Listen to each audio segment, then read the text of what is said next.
Pemirsa, apa yang sebenarnya dicari dalam sidang etik Hakim Mahkamah Konstitusi terkait putusan batas usia Capres, Cawapres, dan apa sebenarnya konsekuensi jika ditemukan pelanggaran? Kami ajak Anda bergabung bersama dengan ada pakar hukum tata negara, Profesor Juanda. Prof. Juanda, ketika ada laporan, ada pengaduan, ada sekitar 3 persoalan, 3 hakim yang dilaporkan ini. Yang disasar ini apakah mengarah ke etik atau ada norma-norma tertentu, Prof, yang disasar oleh para pelapor ini? Ya, sekira soal norma hukum itu sudah selesai ya, atau dianggap selesai. Tapi yang sekarang bergulir itu kan persoalan dugaan pelanggaran kode etik ya disampaikan kepada Majelis Kehormatan Mahkamah Konstitusi.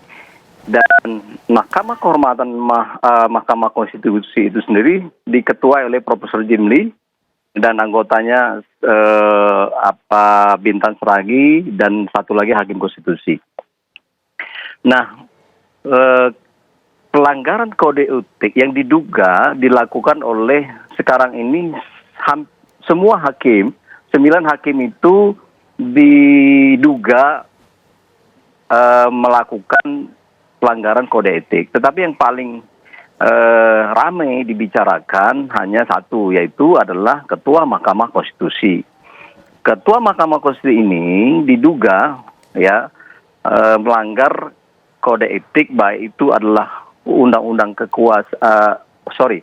sebagaimana yang diatur di dalam peraturan Mahkamah Konstitusi sendiri tentang tidak boleh keberpihakan atau imparsialitas seorang hakim, di mana di situ disebutkan bahwa kalau ada kepentingan hakim terhadap perkara itu maka dia wajib mundur.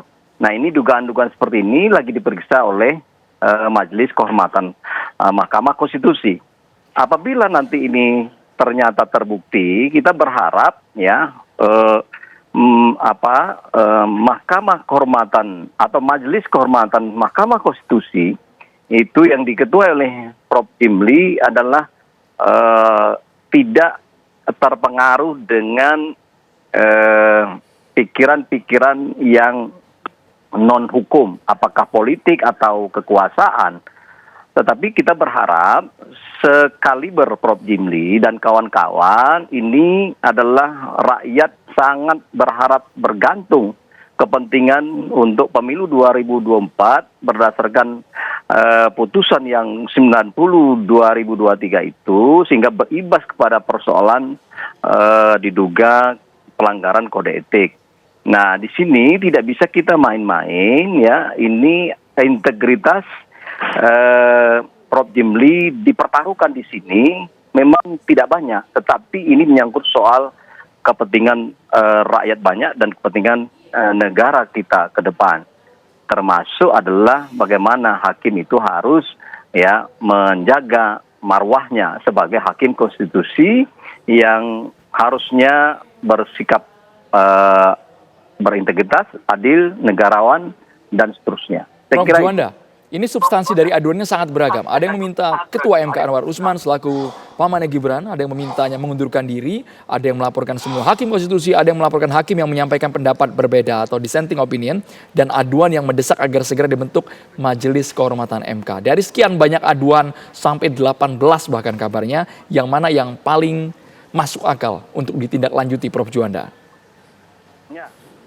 Ini yang saya lihat sampai sekarang ini yang rame, yang aktual, yang sangat menarik untuk dibahas, dikaji, untuk diamati adalah persoalan posisi Ketua Mahkamah Konstitusi. Karena itu berkaitan diduga ya ada kaitan dengan kepentingan keluarganya Jokowi, atau paling tidak adalah berkaitan dengan masuknya Gibran menjadi cawapres. Pintu masuknya kemarin itu adalah putusan 90. Ya, ini memang lagi ramai dan ini saya kira dugaan yang sangat kuat dari apa yang dilakukan oleh Pak Anwar Usman ini, yang kita baca, yang kita lihat dari video, khususnya dari penjelasan dissenting opinion Profesor Saldi misalnya. Nah, satu sisi beliau mengatakan bahwa di perkara nomor 29 itu beliau tidak mau ikut atau mengundurkan diri. Tetapi yang menjadi masalah adalah di putusan di perkara 90 itu beliau sangat bernafsu, kata beliau. Ini saya mengutip ya inti dari statement dari Profesor Sardi. Artinya secara internal Hakim Konstitusi itu sendiri membuka apa adanya, dan kalau memang itu benar apa adanya demikian, berarti kuat dugaan Ketua Mahkamah Konstitusi ini memiliki satu kepentingan untuk memuluskan ya tentu Gibran sebagai keponakannya. Ini yang diamati oleh publik di minggu-minggu ini atau 2 minggu terakhir ini. Dan faktanya dugaan seperti itu ternyata Gibran menjadi cawapresnya Prabowo.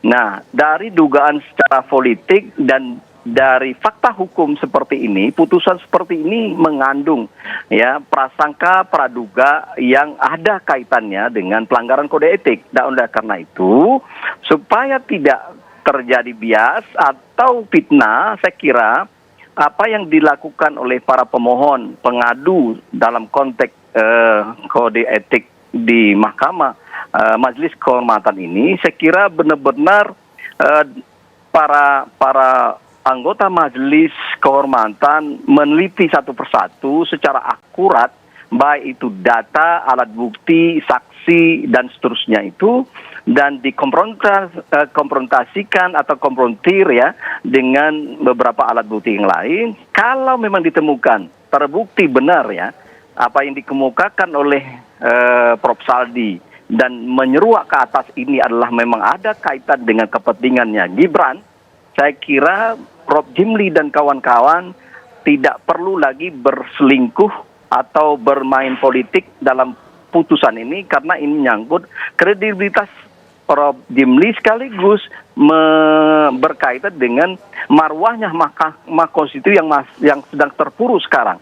Ya, apa akibat dari putusan ini sendiri? Ya, bahwa masyarakat Indonesia, saya melihat dan mendengar itu banyak yang tidak percaya lagi dengan Mahkamah Konstitusi. Ini merupakan risiko yang sangat bahaya dalam konsep negara hukum kita. Nah, ini yang kita perlu kawal, ya, perlu kita kawal supaya Prof. Jimli benar-benar ya menjalankan tugasnya dengan baik, dengan penuh rasa tanggung jawab. Ini adalah dinantikan oleh masyarakat Indonesia. Baik, terima kasih pakar hukum tata negara Prof. Juanda sudah bergabung di Kabar Petang.